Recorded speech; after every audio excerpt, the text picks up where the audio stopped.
School started bright and early for us this morning. It is Monday. We're starting with our language arts and doing some thesaurus work this morning. Once our morning work is done, it was time to head off to the gym. We each did our own individual workouts, and then we enjoyed playing a little bit of basketball. After that, she enjoyed a nice session of reading while enjoying a protein shake.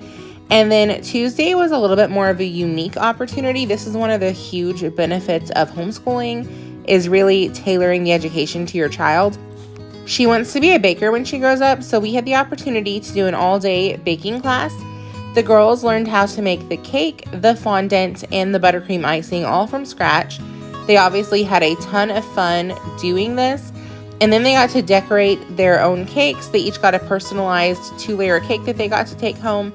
This was a really fun experience. I learned a lot. She learned a lot. These are definitely things that we'll be taking and redoing at home and learning to make the skills a little bit cleaner. And then Wednesday, we are back to normal school. We're starting our school day with a game to wake up our brains. And then we've got some fraction work to do this morning before heading downstairs to do our spelling work. Now, I am prepping for a new tutoring student this morning, so because I had all of the fun St. Patrick's things out, she wanted to try those out as well. We had a lot of fun with spelling. Okay, we have a couple Bible questions that she's been learning that she's pretty well known. What does epistle mean? Letter.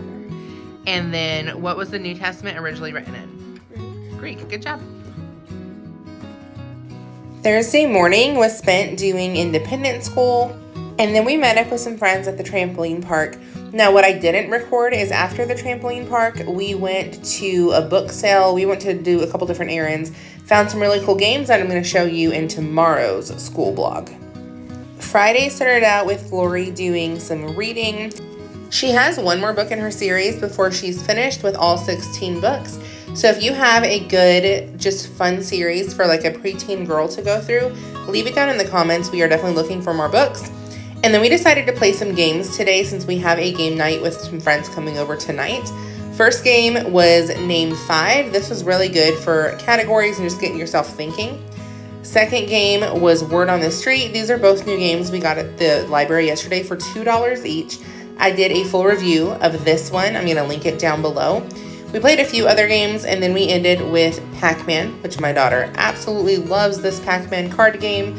She got this for Christmas. I picked it up at Five Below, I think for like $3.50. We've played it quite a bit though. Definitely got our money's worth out of it. And then we had friends come over around 5, and they stayed until midnight. We played so many games. It was so fun. Saturday, I reset our bulletin board. Not sure what we're going to put on it yet, except we do have this map. So every time we learn about a new state, when we do our unit studies for the states, we get to put a sticker up on the map until it's completely full.